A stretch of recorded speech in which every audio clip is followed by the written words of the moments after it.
Hello friends, നോട്ട്സിലേക്ക് ഏവർക്കും സ്വാഗതം. ഇന്ന് നമ്മൾ നോക്കാൻ പോകുന്നത് സർഫസ് ക്രിയേഷനാണ്. ഒരു ലാൻഡ് സർവേയർ അല്ലെങ്കിൽ ഒരു ഓട്ടോകാഡ് ഡ്രാഫ്റ്റ്മാൻ അറിഞ്ഞിരിക്കേണ്ട സിവിൽ 3D ബേസിക് സർഫസ് ക്രിയേഷനാണ് ഞാനിന്നിവിടെ ചെയ്യാൻ പോകുന്നത്. അതിന് നമ്മൾ ആദ്യ വീഡിയോ ചെയ്ത പോലെ തന്നെ നമ്മൾ പോയിന്റ് ഇമ്പോർട്ട് ചെയ്ത് പോയിന്റ് ക്ലൗഡ് ഉപയോഗിച്ചുള്ള സർഫസ് ക്രിയേഷനാണ് നമ്മൾ ഇന്നിവിടെ ചെയ്യാൻ പോകുന്നത്. ഓക്കെ, നോക്കാം. ഇൻസെറ്റിൽ പോയിന്റ് ഫ്രം ഫയൽ ക്ലിക്ക് ചെയ്യുക. അതിനുശേഷം വരുന്ന വിൻഡോയിൽ ക്ലിക്ക് ചെയ്ത് നിങ്ങളുടെ ഫയൽ എവിടെയാണെന്ന് വെച്ചാൽ CSV ഫയൽ ഇമ്പോർട്ട് ചെയ്താണ് ചെയ്യാൻ പോകുന്നത്. പോയിന്റ് ഫോർമാറ്റ് ഇതിനകത്തുനിന്ന് കണ്ടെത്തുക. എൻ്റെ point format point easting northing എന്നുള്ള രീതിയാണ്.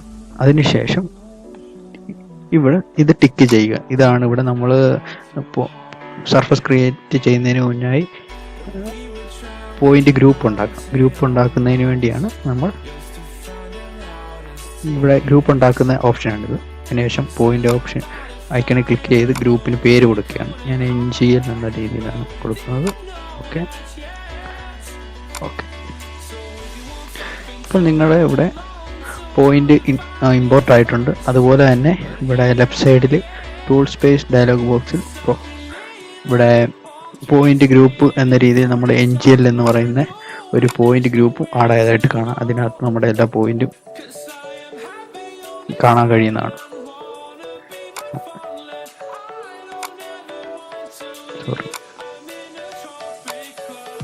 ഓക്കെ, ഇതാണ് നമ്മുടെ പോയിന്റുകൾ.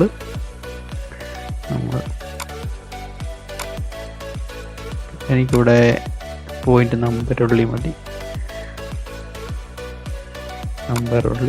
ഓക്കെ, ഇതിന് ശേഷം നമ്മൾ പുതിയ സർഫസ് ക്രിയേറ്റ് ചെയ്യണം. അതിനെ ലെഫ്റ്റ് സൈഡിൽ കാണുന്ന സർഫസ് എന്ന ഓപ്ഷനിൽ ക്ലിക്ക് ചെയ്ത് റൈറ്റ് ക്ലിക്ക് ചെയ്തതിന് ശേഷം ക്രിയേറ്റ് സർഫസ് എടുക്കുക. അതിനുശേഷം ടൈപ്പ് തിൻ സർഫസ്. അതിനുശേഷം നമ്മുടെ സർഫസിന് പേര് കൊടുക്കുക. NGL surface. ഞാനിവിടെ സെലക്ട് ചെയ്യാൻ പോകുന്ന സ്റ്റൈൽ എന്ന് പറയുന്നത് കോണ്ടൂർസ് ആൻഡ് ട്രയാങ്കിൾസ്.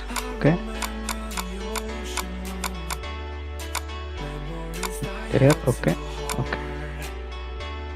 അപ്പം നമ്മുടെ ഒരു സർഫസ് അവിടെ ക്രിയേറ്റ് ആയിട്ടുണ്ട്. സർഫസ് ക്രിയേറ്റ് ആകുമ്പോൾ NGL എന്ന് പറയുന്ന ഒരു സർഫസ് അവിടെ ക്രിയേറ്റ് ആയിട്ടുണ്ട്. അതിനുശേഷം നമ്മൾ സർഫസ് എന്ന ഐക്കണിൻ്റെ പ്ലസ് പോയിന്റ് ക്ലിക്ക് ചെയ്യുമ്പോൾ NGL എന്ന സർഫസ് കാണാൻ കഴിയുന്നതാണ്. അതിനുശേഷം അതിൻ്റെ പ്ലസ് പോയിന്റ് ക്ലിക്ക് ചെയ്യുമ്പോൾ 3 ഓപ്ഷൻ വരും. അതിനകത്ത് നമ്മൾ ഡെഫിനിഷൻ എടുക്കുക. അതിനകത്ത് ക്ലിക്ക് ചെയ്യുമ്പോൾ നമുക്ക് ഇവിടെ താഴെയായിട്ട് പോയിന്റ് ഗ്രൂപ്പ് എന്ന് കാണാൻ കഴിയും. അതിനകത്ത് റൈറ്റ് ക്ലിക്ക് ചെയ്ത് ആഡ് പോയിന്റ് ഗ്രൂപ്പ് കൊടുക്കുക. അങ്ങനെ കൊടുക്കുന്ന സമയത്ത് വരുന്ന ഡയലോഗ് ബോക്സിൽ നമ്മൾ ക്രിയേറ്റ് ചെയ്ത പോയിന്റ് ഗ്രൂപ്പാണിത് NGL സെലക്ട് ചെയ്തതിന് ശേഷം ഓക്കെ അടിക്കുക. ഇങ്ങനെയാണ് നമ്മൾ ബേസിക് സർഫസ് ക്രിയേഷൻ ആണ്. Civil 3D basic surface creation ആണിത്. ഇതിൻ്റെ 3D വ്യൂ കാണണമെങ്കിൽ നമ്മൾ റൈറ്റ് ക്ലിക്ക് ചെയ്തതിന് ശേഷം സെലക്ട് ചെയ്തതിന് ശേഷം റൈറ്റ് ക്ലിക്ക് ചെയ്ത് ഒബ്ജക്റ്റ് വ്യൂ. നമുക്കിതിൻ്റെ 3D വ്യൂ കാണാവുന്നതാണ്. ഇതാണ് civil 3D basic surface creation.